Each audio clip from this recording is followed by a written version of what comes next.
প্রথমেই কবিগুরুকে প্রণাম জানিয়ে বলি, কবিগুরু গোটা পৃথিবীর এবং বিশেষ করে বাঙালিদের সবচেয়ে গর্বের মানুষ হচ্ছেন কবিগুরু। অবিভক্ত বাংলা এবং ভারতবর্ষ কবিগুরুর কাছ থেকে অনেক অনেক বেশি সমৃদ্ধ হয়েছে। তার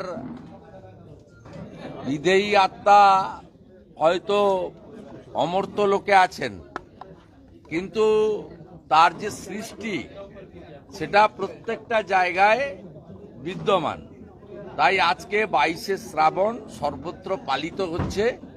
অত্যন্ত দুঃখ পরিতাপের বিষয়, পূর্ববঙ্গ তথা আজকের বাংলাদেশ, সেখানে কবিগুরুর মূর্তিগুলোকে গত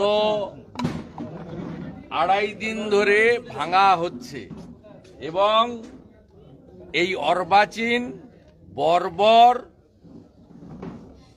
উগ্র মৌলবাদের সমর্থক এবং যাদের নত্যসত্য জ্ঞান নেই, এই সমস্ত পশু বৃত্তির সম আচরণকারী একদল মানুষ আজকেও বিশ্বকবি রবীন্দ্রনাথ ঠাকুরের মূর্তিগুলোকে, তার নামগুলো যেখানে যেখানে খোদাই করা আছে, অন্যান্য মূর্তির সাথে সেগুলোকেও ভাঙছে, বিকৃত করছে।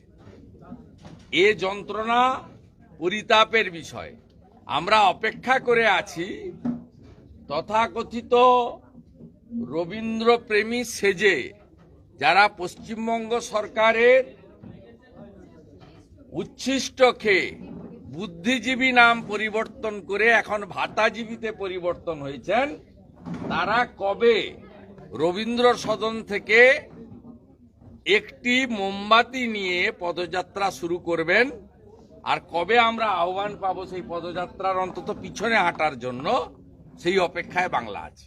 শুভেন্দুবাবু, একটা প্রশ্ন হচ্ছে যে আপনারা উদ্যোগ নেওয়া বা এই যে প্রতিবাদ, বিভিন্ন জায়গায় রবীন্দ্রনাথের মূর্তি পড়ে থাকা বা নানানভাবে যে স্থাপত্য ধ্বংস করা হচ্ছে বাংলাদেশে, না, আজকের প্রোগ্রামের সঙ্গে বাংলাদেশের সম্প্রতি দুদিনের অন্য অনেক কিছুর সাথে সাথে কবিগুরুর স্মৃতি এবং তার যে মূর্তি স্মৃতি, সেগুলোকে যে নষ্ট করে দেওয়া, যে কবিগুরুর তৈরি করা সঙ্গীত বাংলাদেশে জাতীয় সঙ্গীত হিসেবে সমাদৃত হয় আমাদের দেশেরও সাথে সাথে, সেই ঘটনাটার সঙ্গে সম্পর্ক নেই। এখানে কালচারাল সেলের যিনি সভাপতি আছেন, অত্যন্ত প্রতিবাদী একটি কণ্ঠস্বর এবং তিনি নিষ্ঠার সঙ্গে রাষ্ট্রবাদের পক্ষে, ভারতীয় সংস্কৃতির পক্ষে কাজ করছেন, বাংলাকে বাঁচাতে চান তিনি এবং তার টিম। একা তো পারেন না।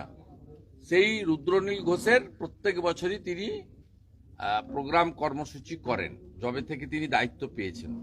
সেই কর্মসূচি আজকে ছোট আকারে দলের প্রধান কার্যালয়ে হচ্ছে। আমরা সকলেই এসে কবিগুরুকে প্রণাম জানিয়েছি, পুষ্প দিয়েছি, প্রণাম করেছি।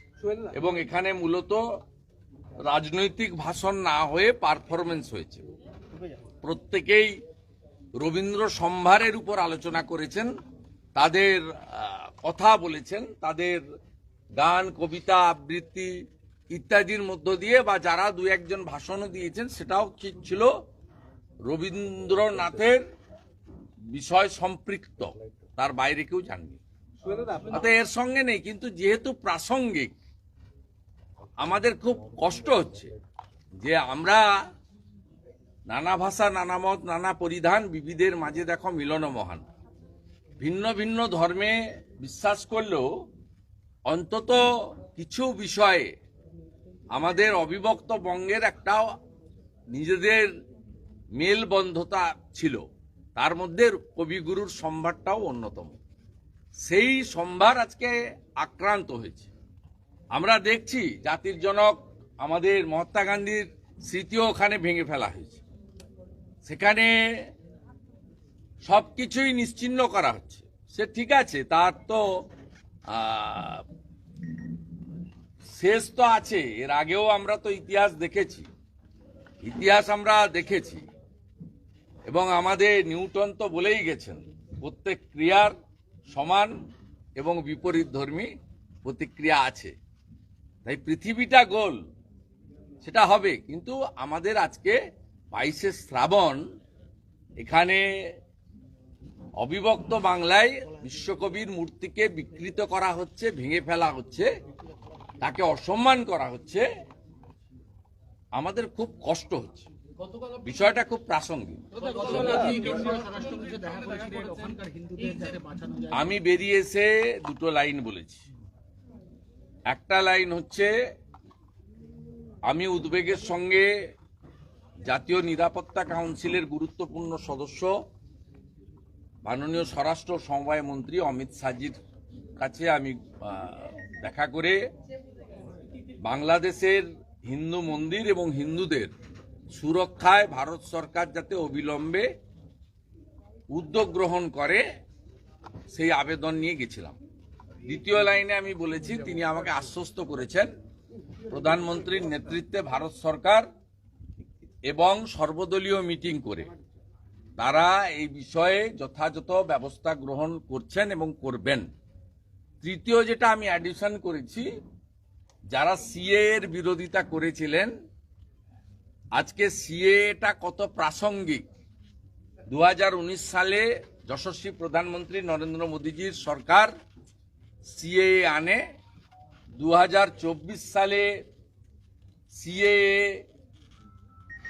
6 মার্চ কার্যকর হয়।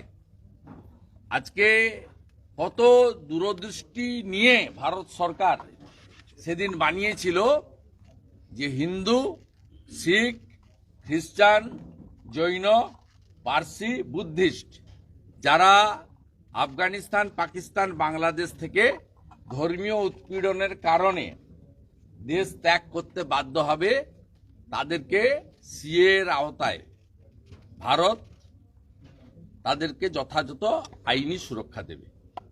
এই আইনের যে যারা বিরোধিতা করেছিলেন, আজকে চোখে আঙ্গুল দিয়ে দেখিয়ে দিয়েছে সিএ আইনের প্রয়োজনীয়তা এবং কার্যকারিতা। এটা আমি বলেছি। খবর এলো যে বাংলাদেশের এই আন্দোলনকে সমর্থন জানিয়ে ইতিমধ্যেই পাকিস্তান এগিয়ে এসেছে, আন্দোলনকে সমর্থন জানাচ্ছে পাকিস্তান। আমি বহির দেশের বিষয় নিয়ে মন্তব্য করব না, কিন্তু as a citizen of the India এটা পূর্ব ইতিহাসের ভিত্তিতে বলতে পারি যে বাংলাদেশে বঙ্গবন্ধু মুজিবুর রহমানকে সপরিবারে খুন করার সময়ও পাকিস্তান প্রেমীদের হাত ছিল। আজকে যে ছবিগুলো আপনাদের কাছে আসছে, যে ফোন তো আমি হাজার হাজার ফোন পাচ্ছি, ফোন ধরছি, চেষ্টা করছি রেসপন্সও করার, তাতে এই আন্দোলন বাংলাদেশের স্বৈরতন্ত্রকে সরানো বা গণতন্ত্র প্রতিষ্ঠা করা বা ছাত্রদের আন্দোলনের জায়গায় নেই। যা আমরা দেখছি এটা হলো মন্দির ভাঙো, হিন্দু ভাগাও আর ভারত বিদ্বেষী, এই তিনটে মন্ত্রে এই আন্দোলন হচ্ছে। স্বাভাবিকভাবে পাকিস্তান প্রেমীরা একটু উল্লসিত হবে। খুব দুর্ভাগ্যের বিষয়, আমি যখন ভারত বিরোধী বা প্রধানমন্ত্রী বিরোধী স্লোগান দেওয়ার জন্য বাংলাদেশ ডেপুটি হাই কমিশনারের অনুমতি নিয়ে 20 জন বিজেপি বিধায়ক নিয়ে আমি যখন যাচ্ছিলাম, তখন আমাকে মমতা ব্যানার্জির পুলিশ বাধা দেয়। অথচ গত পরশুদিন নিউ মার্কেট এলাকায় চিকিৎসার জন্য ভারতে আসা কিছু বাংলাদেশি যখন বিজয় মিছিল করে, উল্লাস প্রকাশ করে, তখন মমতা ব্যানার্জির পুলিশ তথা কলকাতা পুলিশ তাদেরকে বাধা দেয় না, উল্টে তারা যাতে আনন্দ উচ্ছ্বাস প্রকাশ করতে পারে কলকাতার রাজপথে, ধর্মতলা চত্বরে, নিউ মার্কেটে, সেই সুযোগ করে দেয়। এটা পশ্চিমবাংলায় যারা রাষ্ট্রবাদের পক্ষে, ভারতীয় সংস্কৃতির পক্ষে, যারা 15ই আগস্ট জাতীয় পতাকা তোলার আর বন্দে মাতরম গাওয়ার জন্য বা জাতীয় সঙ্গীত গাওয়ার জন্য অপেক্ষা করছেন, অথচ তৃণমূলকে ভোট দেন, তারা দয়া করে একটু সজাগ হন। আমরা এই দৃশ্য, গণভবনের যে দৃশ্য ভিডিওতে দেখেছি, লুটেরাদের দৃশ্য, এই দৃশ্য 21 সালে বিধানসভা নির্বাচনে ভারতীয় জনতা পার্টি পরাজয় হওয়ার পরে এই মডেল আমরা পশ্চিমবঙ্গে দেখেছিলাম।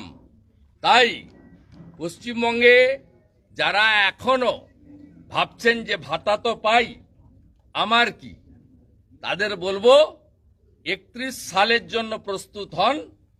যদি আপনারা এখনো সজাগ না হন, আরেকটা সুরাবর্দির হাতে এই বাংলাও যাবে।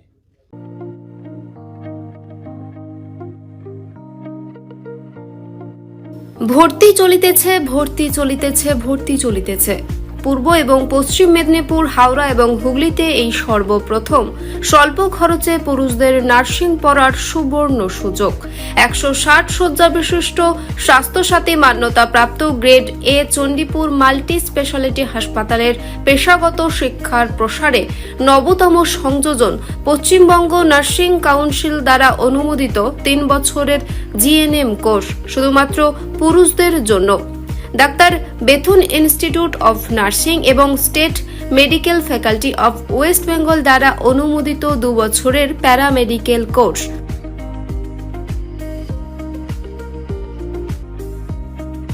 আমাদের ঠিকানা কালিখাকালী মঠ, চণ্ডীপুর, পূর্ব মেদিনীপুর।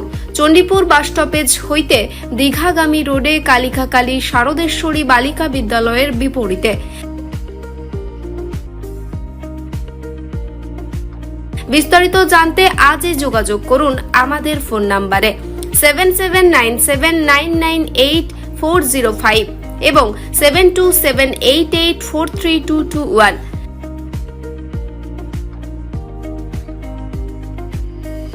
আপনার ভবিষ্যৎ গড়ার একমাত্র ঠিকানা চণ্ডীপুর মাল্টি স্পেশালিটি হাসপাতালের doctor Bethune institute of nursing এবং প্যারামেডিকেল কলেজ।